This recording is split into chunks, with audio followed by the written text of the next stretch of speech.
Beloved, God is the one who holds control over our lives. In a world where everyone seems to have an opinion about who you should be, what you should have, and how you should act, remember that God knows your true worth. You're not just the sum of what you own or how others see you. You're unique, special, and made with a purpose. Jesus himself said in the book of Luke, chapter 12, verse 15, "And he said to them, 'Take care and be on your guard against all covetousness, for one's life does not consist in the abundance of his possessions.'" Sometimes it's easy to get lost trying to please everyone or fit into certain molds. But don't forget that God has the final say in your life. When everything seems overwhelming and you feel like you're not measuring up, remember to take a step back and listen to that quiet voice inside. It's God's way of reminding you that you're valued, loved, and that your journey isn't over until He says it is. Keep your faith, stay true to yourself, and always know that your worth is far beyond what the world might make you believe. What defines a person? What path is laid out for them? And how can we truly gauge their value? When God made Adam, God blessed him to be fruitful, multiply, replenish the earth, and have dominion over all living things on earth. Mankind was made as God's representative on earth. Mankind was made an authority on earth after God. The only authority over mankind was God, and God made them aware of that. How does this apply to you today? Well, you can see that from the very beginning, God's intention was clear. You were created to demonstrate fruitfulness, dominion, productivity, and life. People's lives were meant to be miracles every day. We were created to create, recreate, and maximize all God's creation to its fullest potential. Even when mankind fell from grace, God never gave up on humanity. He continued to put everything in place to make sure mankind is able to take their place in God's ultimate agenda, to be His extension on earth, demonstrating His glory until the end. King David observed God's passion for humanity when they were all sinners and kept displeasing Him. Then he said in the book of Psalm chapter 8, verses 3 to 8, "When I consider your heavens, the work of your fingers, the moon and the stars, which you have set in place. What is mankind that you are mindful of them? Human beings that you care for them? You have made them a little lower than the angels and crowned them with glory and honor. You made them rulers over the works of your hands. You put everything under their feet, all flocks and herds and animals of the wild, the birds in the sky, the fish in the sea, all that swim the paths of the seas." It's amazing to think that in this huge universe, God pays special attention to each one of us. We're not just tiny beings in a massive universe.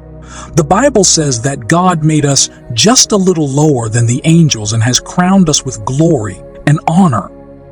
That means we're special to God. He values us, and He has given us a place of honor in His creation. We're not here by accident. God has a purpose for every one of us. God didn't just create us and leave us alone. The Bible tells us that He put us in charge of everything on earth. All the animals on land, the birds in the sky, and the fish in the sea. God entrusted them to our care. We're not just passing through this world. We have a job to do, to take care of God's creation. It's a big task, but also a big honor.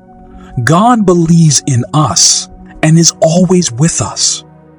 You see, God is passionate about humans in spite of their flaws and the states of their hearts. He knows at the end of the day that they are the way they are because of their humanity and mankind's fall from grace. God knows that through his passionate pursuit of mankind, he provides a way for mankind to be better and be restored to who God designed them to be. Now, when Jesus came, he paved the way for us to get back into God's agenda. It doesn't matter where you've been, what you've been through, or what you have or don't have. If you embrace Jesus and surrender your life to him in faith, he will take control. When God is in control of your life, everything will begin to come into perspective. You will then understand what Jesus meant when he said that a person's life doesn't consist in an abundance of possessions. You may gather as many possessions as you like and think you'll find your worth in them, but you'll be surprised that you'll still feel out of place. Why? Because the most important piece is missing. Your life isn't handed over to the one who matters. You see, there's something about a life in God's control. Please notice that God's in control doesn't mean there won't be a storm. You may lose the job. It doesn't mean God's not in control. That loved one whom you've been praying for may pass on to be with Jesus. It does not mean that God's not in control. You may pray and fast to recover from an illness, but you still don't. But whether things are or aren't working is not an indicator of God is or isn't in control. Even if your prayers aren't answered in the way you hope, remember God is listening. He's like a parent who understands what's best for their child, even when the child doesn't see it. Your perspective might be limited, like peeking through a keyhole, but God sees the entire panorama. This means you can trust He's guiding you, even when the path isn't clear. Life might throw unexpected twists your way, but that doesn't mean God is not guiding you. God's dominion is first established in your heart, and therein lies the element of the assurance of faith. This assurance is that no matter what does or doesn't happen, there is a throne for God in my heart, and that throne is occupied by its rightful owner. Things may not go as I want.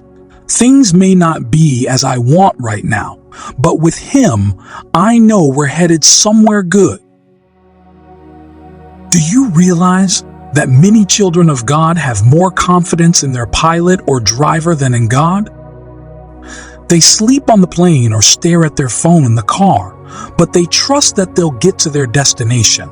They don't stop after every mile and ask the driver where they're going. They don't pause to ask him if he's sure he can take them there. They just believe that he can take them where they need to be. Even when they move from one house to another, they hire movers and leave them to handle their possessions without worrying whether they'd rob them or lose their property. In your life, you may have also noticed other instances where you unconsciously put your trust in people or systems without a second thought. Think about when you dine at a restaurant.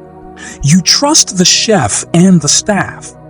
You don't see the food being prepared, yet you believe it will be cooked well and be safe to eat. You don't question every ingredient or the cooking process. You simply await your meal, expecting it to satisfy your hunger and please your palate. Consider, too, when you're ill and seek medical attention. You trust the doctor, a person you might not know personally, with your health. You take the prescribed medicines without watching them being prepared. You follow the medical advice, believing it will lead to your recovery. The trust placed in the hands of the physician is often without reservations. Or reflect on the moment when you send a mail or a package. You drop it in the mailbox or leave it with the courier, trusting that the postal system or the delivery company will ensure it reaches its intended destination.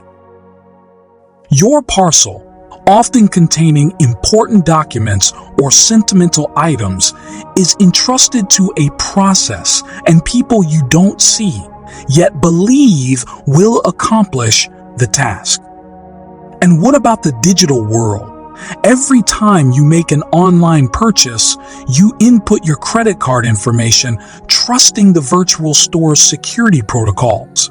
You believe that the e-commerce platform will not only safeguard your sensitive data, but also deliver the purchased items to your doorstep as promised.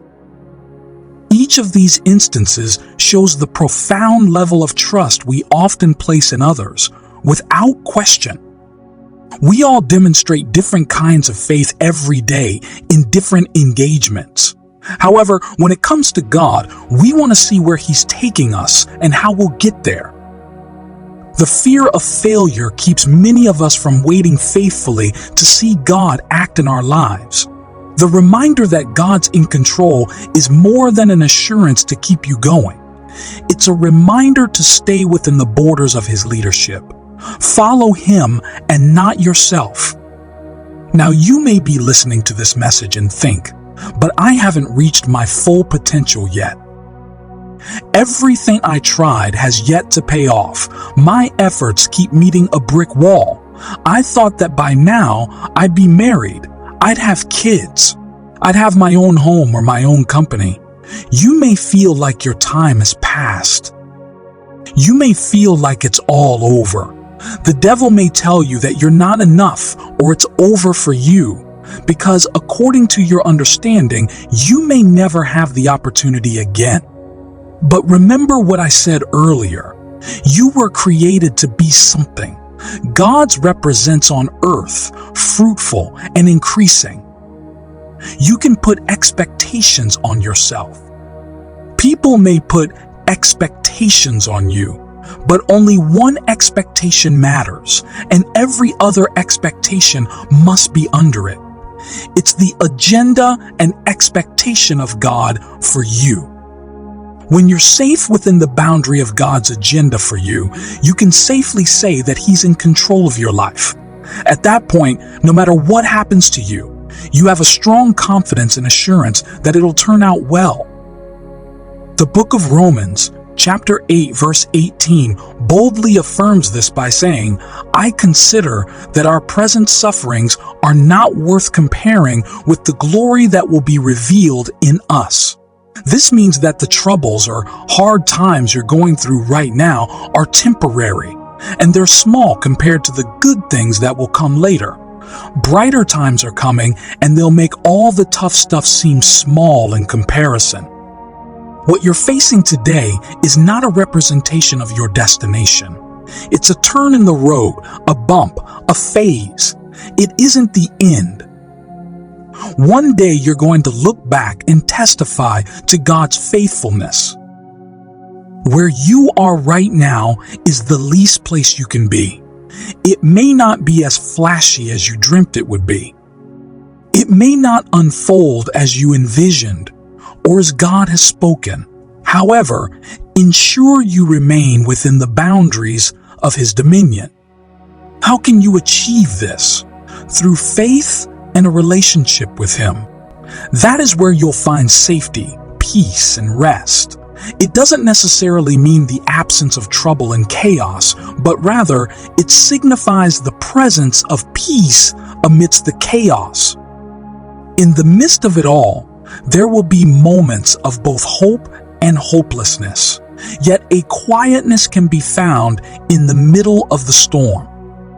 Later in verse 28 of Romans 8, the Bible adds, "And we know with great confidence that God, who is deeply concerned about us, causes all things to work together as a plan for good, for those who love God, to those who are called according to His plan and purpose." You might face times that are both hopeful and hopeless, but with God on your side, hope always has the last word. Storms can be scary, but remember, they're just stepping stones to better days that are just around the corner. That's a promise from God to you, and God always keeps His promises. Listen, you just have to keep moving, keep believing, and always remember, God's got you. Always. Always.